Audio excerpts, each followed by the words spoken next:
Boa noite aos amigos que nos assistem via internet. Nós somos a Igreja Batista Betel em Goiânia.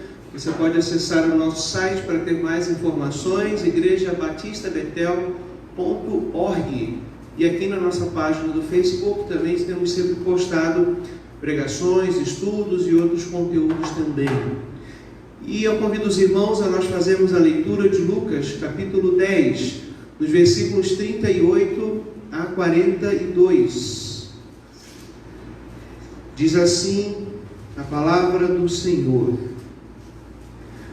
Quando eles seguiam viagem, Jesus entrou numa aldeia, e certa mulher chamada Marta hospedou-o na sua casa.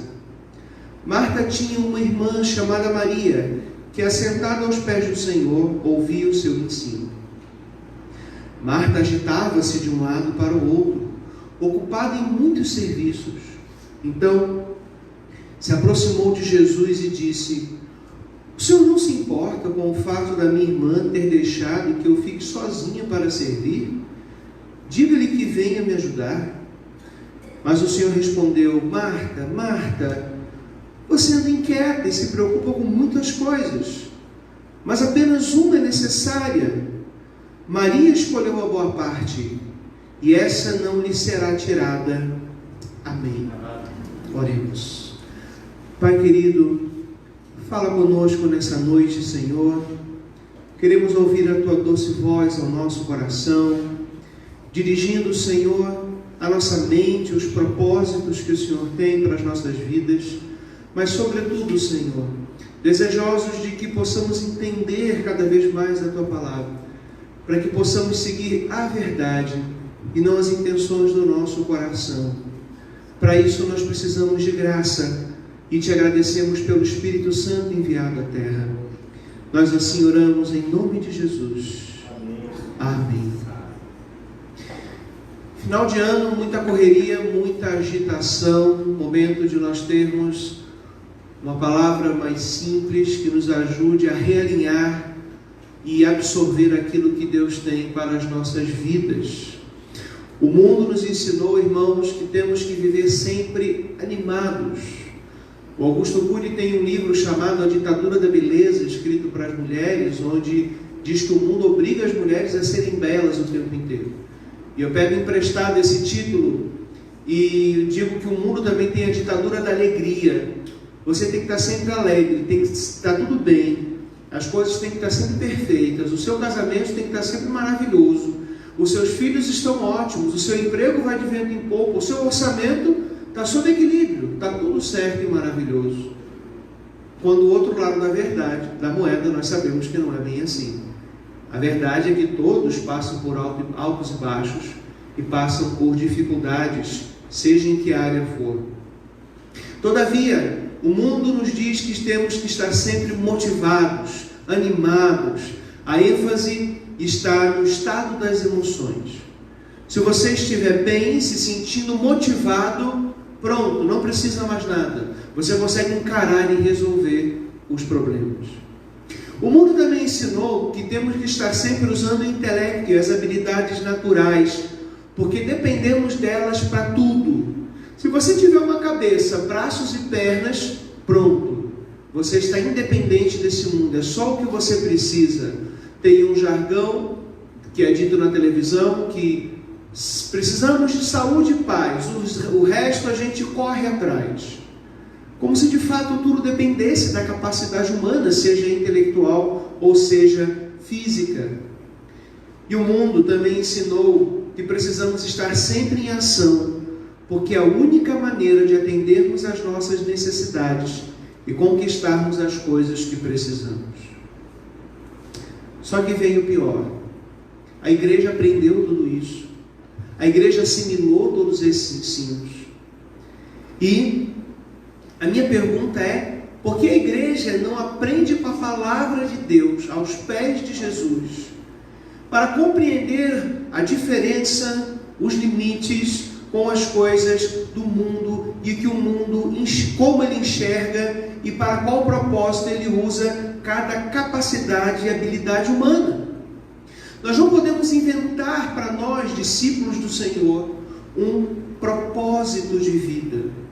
O que nós precisamos é aprender aos pés de Cristo e sempre mais pela palavra o que Deus quer que façamos, como caminhar pela fé, porque o que nós recebemos foi uma nova vida, e vida precisa ser alimentada. Toda vida tem que ser alimentada, do contrário ela morre. Queridos, no mundo eles fazem as coisas dessa forma porque eles não têm vida espiritual. Eles não têm o novo nascimento. Portanto, todas as necessidades humanas são buscadas e são trabalhadas apenas na esfera humana para serem supridas. Os discípulos do Senhor, eles têm uma situação diferente, uma prioridade diferente, que é ouvir a palavra de Deus, que a Bíblia diz que nós devemos recebê-la com mansidão. Essa palavra que é enxertada em nosso coração, se recebida com mansidão, é poderosa para nos salvar naquele último dia, mas também nos salvar de tudo que precisamos aqui nessa terra, já que nós somos discípulos e vivemos uma vida diferente. Às vezes nós queremos ser discípulos, mas queremos viver de uma maneira diferente de um discípulo do Senhor Jesus. O mundo não tem nova vida, muito menos tem o objetivo de seguir a Jesus Cristo. Nós temos esse objetivo, se de fato nós cremos no Evangelho do Senhor Jesus, e não apenas numa rotina ou no estilo de vida evangélico e de igreja, que as pessoas podem facilmente assimilar, mesmo sem serem salvos. Irmãos, o crente cuida das emoções, procura estar bem alegre, exercita a sua razão, estuda e reflete, e age, coloca em prática as coisas da vida. Porém, ele só faz isso depois de refletir sobre todas as coisas à luz da sua fé, porque o nosso propósito, ele é outro. Nós não temos só o objetivo de conseguir uma linda casa maravilhosa no condomínio Alphaville. Nada contra se alguém conseguir. Me convide para tomar um café, para eu conhecer lá dentro. Nada contra. Passei ontem, quando eu estava indo e na volta lá de Caldas Novas, a gente passa bem na frente, né? E tem uma parte que é aberta, cada casa linda que está ali. E eu ficava olhando, né? Puxa, é uma casa mais linda do que a outra. Mas para algumas pessoas esse é o propósito de vida, e a hora que ele conseguir aquela casa, ele vai dizer: yes, eu consegui, agora eu atingi meu propósito de vida. O crente não. Nós estamos aqui de passagem. O crente pode ter a casa no Alphaville, se ele tiver condições honestas e justas de conseguir comprar, e não tem nenhum problema não. O que eu estou querendo dizer é que isso nunca é o nosso yes. Isso nunca é o que faz o nosso coração animar, o nosso coração vibrar. Nós estamos aqui como peregrinos, estrangeiros. Nada do que está aqui nessa terra e nenhum dos objetivos que forem alcançados nessa terra nós levaremos para o nosso estado de glória. Só levaremos o que Deus nos deu, a salvação em Jesus Cristo, as obras que nós praticamos porque fomos salvos, para recebermos os galardões no céu, e só. Nada mais. Queridos, no versículo 40, Marta estava no meio de uma grande agitação, distraída com vários detalhes desnecessários ao propósito daquela ocasião. Jesus não queria ser servido, ele estava ali para servir, e isso é constrangedor, porque o Senhor que poderia vir aqui e nós fazermos tudo por Ele, Ele estava aqui para fazer por Marta, por Maria e por todos que estavam ouvindo e por nós que hoje ouvimos a pregação da sua palavra. Aliás, esse é o ponto.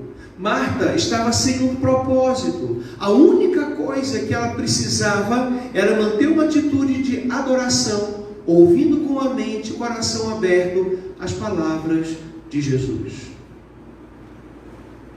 Mas nós não acreditamos hoje que as palavras do Senhor e que a pregação do Evangelho devem ocupar um grande espaço na nossa vida. Devem interferir necessariamente no planejamento e na organização do meu tempo e do seu tempo. Nós fazemos rapidinho e corremos rapidinho com as coisas. Nós não achamos que de fato é relevante tanto quanto ganhar o nosso dinheiro honesto para pagar as nossas contas. Tanto quanto trabalhar para Jesus fazendo grandes eventos na igreja. Nós achamos que o Senhor quer que façamos coisas grandiosas, mas a grande coisa Ele já fez. Morrer por você e por mim, ir para um túmulo e ressuscitar, nos dando nova vida. Aleluia. Nós não temos que fazer alguma coisa freneticamente para atingir o propósito. Essas coisas vêm em segundo, em terceiro, em quarto plano. O que o Senhor quer são discípulos que sigam as suas pisadas aqui na terra. E eu nunca vi Jesus organizando um grande show gospel, exceto a ceia que Ele mandou organizar, que foi um evento muito bacana e que tinha todo um propósito, prefigurando a sua morte e ressurreição. Irmãos, Ele é Deus, e Ele quer ser adorado de maneira genuína e com atenção e prostração aos seus pés, porque foi a maneira que Ele mesmo estabeleceu para ser adorado. Nós não podemos entregar a adoração do nosso jeito para Deus. Um ser perfeito, somente Ele pode nos dizer como devemos adorá-lo. Apenas Ele pode entender a si mesmo e estabelecer a sua adoração. O ser humano não tem como fazer isso a partir da sua mente finita. O que contamos é com misericórdia para entendermos as Escrituras e adorarmos da maneira que a palavra do Senhor diz. Luzes, show gospel, correrias, nada disso é adoração. Isso não é adorar em espírito e em verdade. E veja, Deus não faz isso por egocentrismo, porque Ele é vaidoso, por capricho Ele quer ser adorado dessa maneira. É porque Ele é perfeito. É porque Ele pode, Ele tem o direito de prescrever essa maneira, mas não como imposição ou pisar alguém por humilhação, porque Ele é bom. Então Ele se revela para nós e Ele nos diz como devemos adorá-lo, prostrados aos seus pés, ouvindo. De maneira, queridos,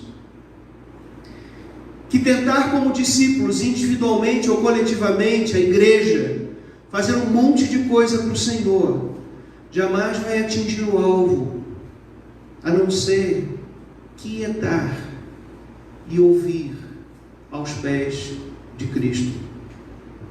Irmãos, o ponto central desse texto fala da ocupação com as distrações dessa terra, pela falta de visão do propósito da vida cristã. Pastor, mas a igreja pode perder-se no seu propósito? Pode. A história da igreja mostra isso. A igreja com altos e baixos, cada hora tentando uma moda, cada hora tentando alguma coisa para ser feita. Mas o que há de mais valioso na igreja é o culto a Deus, ao seu nome santo, a pregação da palavra do Senhor, a leitura das Escrituras e a transformação da nossa vida. Aliás, muita correria na minha vida ou na sua, e na nossa vida como cristãos, pode significar uma fuga, que nós não queremos colocar em ordem o que tem que ser posto em ordem. Então nós fazemos muita coisa para justificar aquilo que precisa ser feito, mas não está sendo feito. Mas não precisamos fazer isso. Nós recebemos graça sobre graça para sermos transformados e mudados à imagem do Filho de Deus. Irmãos, o excesso de atenção às coisas dessa vida, mesmo as coisas boas e legítimas. Veja que Marta não estava fazendo nada de errado. Jesus não está criticando que Marta está errada no que ela estava fazendo. Aqui não é um texto que diz coisas certas versus coisas erradas. Aqui é um texto que fala de prioridades invertidas. A coisa correta, boa, no momento errado. Naquele tempo, era esperado que as mulheres, quando recebessem um convidado, fossem para a cozinha preparar alguma coisa. Até hoje não é tão diferente. Mas hoje em dia, graças a Deus, os homens já se movimentam, pedem uma pizza, colocam uma lasanha no forno, e alguns homens estão batendo um bolão na cozinha e eu os admiro por isso. Tem homens que cozinham muito bem. Mas naquela época era esperado que isso fosse a mulher a fazer. Então Marta não estava fazendo uma coisa errada, mas ela estava fazendo na hora errada e pelo motivo errado, e não estava entendendo o que de fato era para fazer. Tanto que quando ela critica a irmã, ela dá uma alfinetada em Jesus. Fala: Jesus, aí ó, o senhor vai deixar ela aí? Como é que fica? Eu vou ficar sozinha aqui? Mas Jesus defende o direito de Maria de ouvir a sua palavra. Jesus protege Maria na prioridade que ela deu. É claro que Maria iria se levantar dali e fazer outras coisas depois. Mas a melhor parte, aquilo que era preciso, era necessário, ninguém podia tirar dela. Jesus estava garantindo para ela. Ela estava garantindo alimento espiritual, o que atividades não proporcionam. Fazer não alimenta ninguém.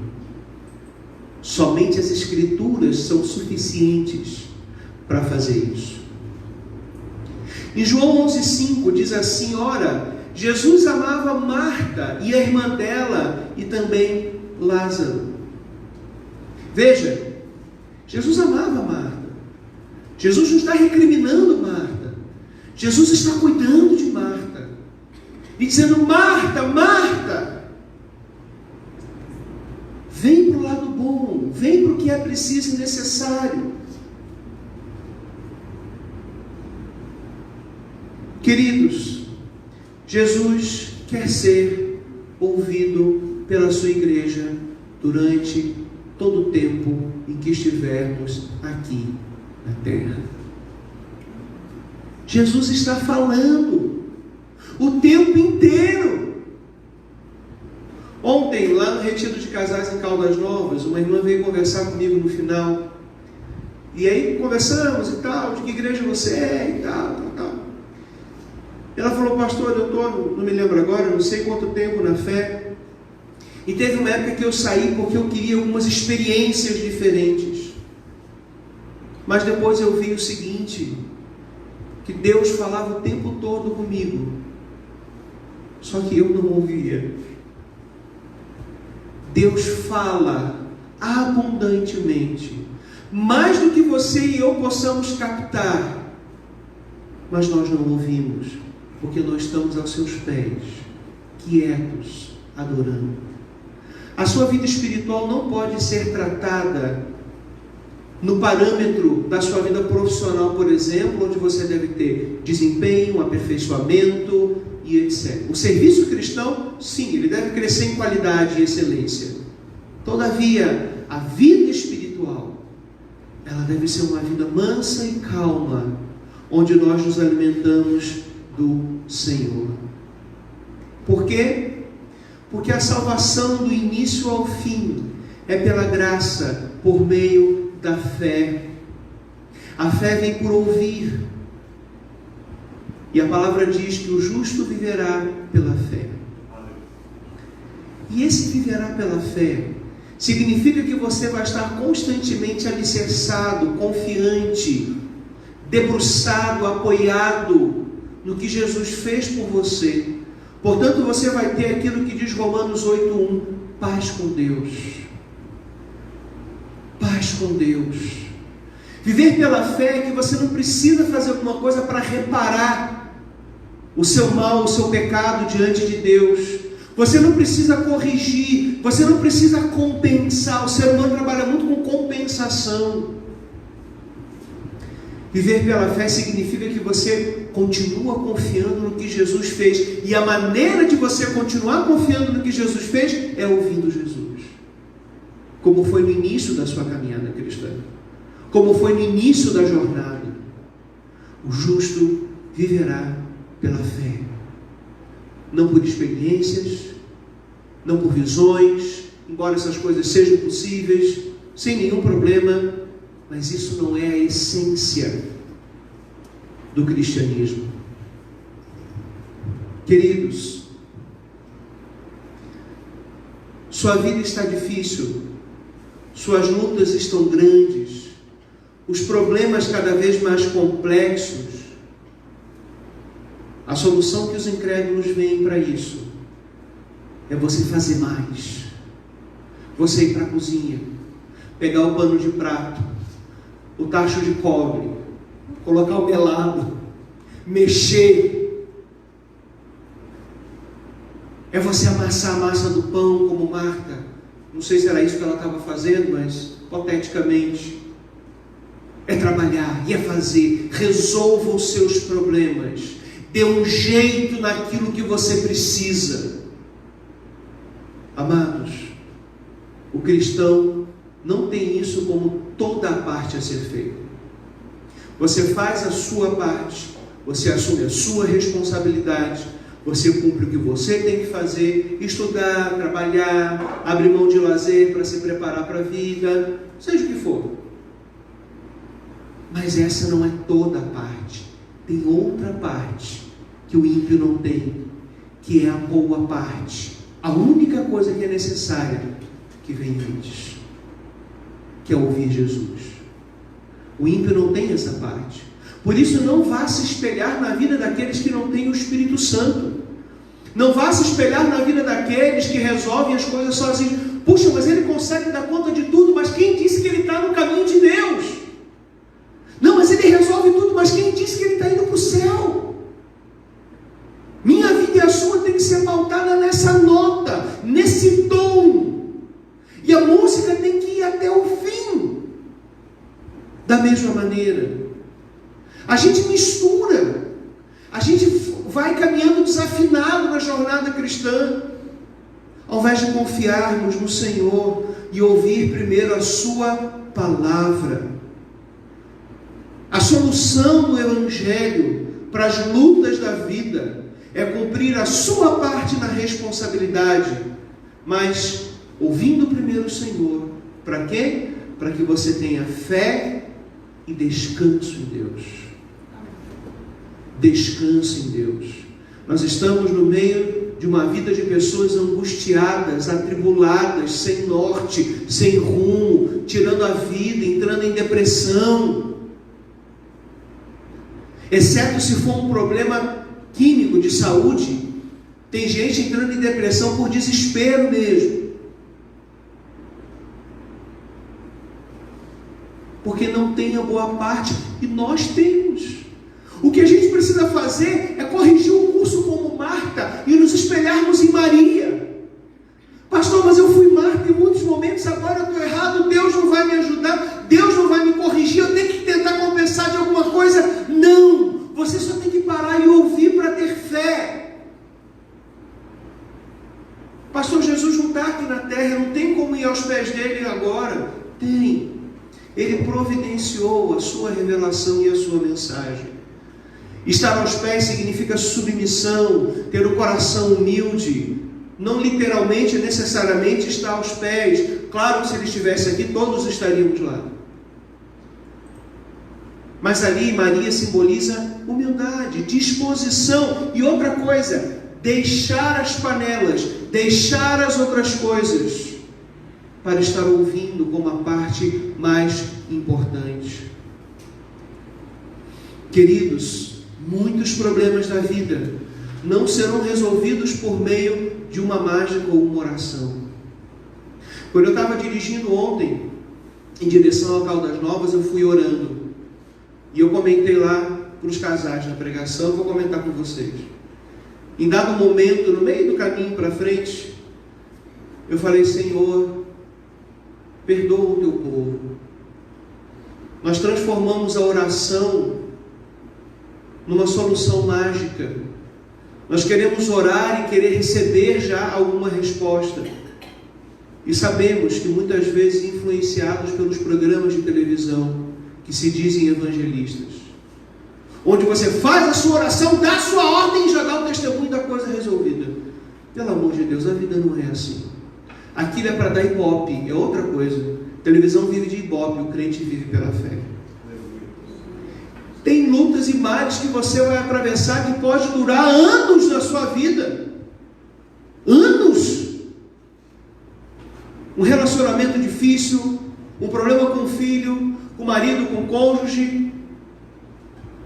Anos. Mas se você estiver ouvindo Jesus, você vai ter força na caminhada. Se você não souber o que fazer, em algum momento Jesus vai te dizer, se você estiver ouvindo o Senhor. Irmãos, sempre que você ler a Bíblia, Deus vai lhe direcionar. O problema é que quando estamos com problemas, com a cabeça quente, com aquela pasta cheia de conta para pagar, com problemas de doença na família, com sofrimento que a gente não tem resposta, a gente não quer ler a Bíblia. Aquelas coisas, vai ter um monte de coisa religiosa e tal, não vai ser objetivo e prático para eu resolver, porque eu estou centrado em mim, na minha solução e não no meu Cristo. E aí vamos deixando os pés do Senhor. Mas sempre que você lê a palavra de Deus, o Senhor te redireciona para Ele mesmo. E é isso que você e eu precisamos no meio das tempestades. Não é na hora que vai vir um versículo mágico, isso abriu a minha mente, eu fui lá, resolvi o telefone, tocou, alguém foi. Irmãos, isso não é viver pela fé. Leia Romanos 1,17, o contexto é salvação. Não, eu vivo pela fé, eu vou de fé em fé, eu vou nas lutas, e eu vou vencendo. Nem sempre você vence. A tua vitória às vezes é igual a de Paulo. O espinho da carne não sai, mas o Senhor fala: minha graça te basta. E se você não tiver isso em mente e ficar ouvindo essa coisa de determinar, de vencer, de pisar o gigante, não é sempre que isso acontece. Davi derrubou o gigante, mas Davi também passou por amarguras que duraram quase a sua vida inteira. Os seus filhos são um exemplo disso. Davi passou por lutas, por guerras, lutou com filisteus, lutou com um monte de gente a vida inteira. Agora o gigante caiu, é só vitória. Isso é heresia. Isso é um ensino herético para confundir a igreja de Jesus Cristo. Pastor, mas eu tenho uma experiência que uma vez eu orei, eu dei a minha ordem e resolveu. Eu não tenho dúvida que você possa ter uma experiência de que no caso, ou outro, ou 10, isso tenha acontecido, mas não vai ser em todos. Se você achar que é assim, o que você vai achar? Eu estou com pouca fé, está faltando fé para mim, está faltando fé, ou então eu estou em pecado. Amados, às vezes o espinho da carne não vai sair. E o que você tem que fazer é aceitar. A tua vitória vai ser aceitar aquilo e deixar que a graça te baste, enquanto Deus assim permitir. A palavra de Deus te redireciona para o Senhor, que te dá essa graça que basta, e então Ele pode reorientar o caminho, mostrar as decisões certas, como você perdoar, pedir perdão, assumir próprios erros, fazer escolhas mais sábias, aceitar determinadas coisas, tudo a fim de que você não apenas resolva o problema, mas para que você esteja com o Senhor e Ele seja suficiente para você e Ele te baste. Pare de andar com a fé do mundo. Você e eu precisamos da fé do novo nascimento. Queridos, A fé do mundo é aquela fé que tudo vai dar certo. Alguém fala algum problema, não, mas vai dar certo, vai dar certo. Não, mas vai dar certo. Oh, meus irmãos, é uma fé centrada em nós mesmos. É uma fé focada nos problemas e não na revelação de Deus. É uma fé que carrega a vela na procissão para alcançar uma graça. Sobe uma escadaria gigantesca. Eu sou do Rio. Eu já subi aquela escadaria da igreja Nossa Senhora da Penha. 300 e não sei quantos degraus. Para poder conseguir alguma coisa. E a versão evangélica é o envelopinho com a oferta, com a miniaturazinha da arca, a rosa ungida, ou não sei o que, ou a oração poderosa. Oh, meus amados, que possamos mais ouvir Jesus, que possamos mais estar aos seus pés, focados nele, e não nas soluções do nosso problema, porque ele resolve os nossos problemas, ele nos ajuda. Mas para isso nós precisamos estar focados nele. Não ande com a fé do mundo. A nossa fé é focada na esperança de que fomos justificados e recebemos a verdade. Marta estava priorizando a vida aqui, agora. A comida, o evento. Maria estava focada na vida eterna. Maria estava focada na boa porção. Para concluir, só tem um jeito de você se colocar aos pés do Senhor dessa forma. Se Ele for o mais importante e se você não tiver ídolos. E queridos, às vezes nós fazemos ídolos na nossa vida que nós não percebemos, mas são tão ruins e maléficos na nossa fé, quanto uma estátua de gesso vestido de manto e coroado de alguma coisa. O trabalho pode ser um ídolo, o ministério pode ser um ídolo. Sabia que o ministério pode ser um ídolo? E vir à frente das outras coisas? O seu serviço cristão pode ser um ídolo, o meu serviço cristão pode ser um ídolo. Dinheiro pode ser um ídolo. E família pode ser um ídolo. Mas pastor, família não é de Deus? Não para ser ídolo. Abra comigo para a gente encerrar em Lucas capítulo 14. Versículos 25 e 26.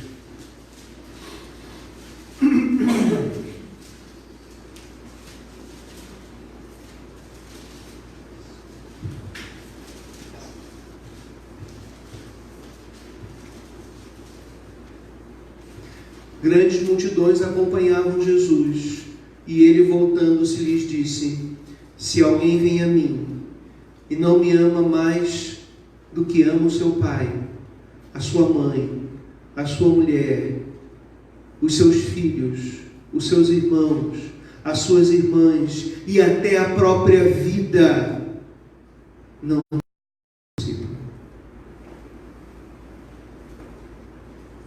Você vem em segundo lugar na sua vida.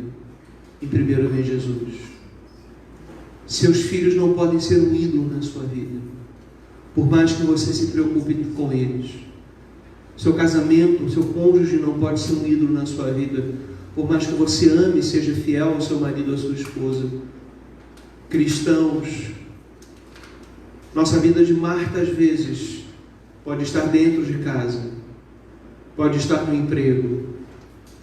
Nossa vida de Marta, que não nos permite ir aos pés, que nos faz estar de pé e resolvendo as coisas em primeiro lugar, pode ser a sua família, o seu trabalho, o seu ministério, uma amizade que você tenha, a sexualidade.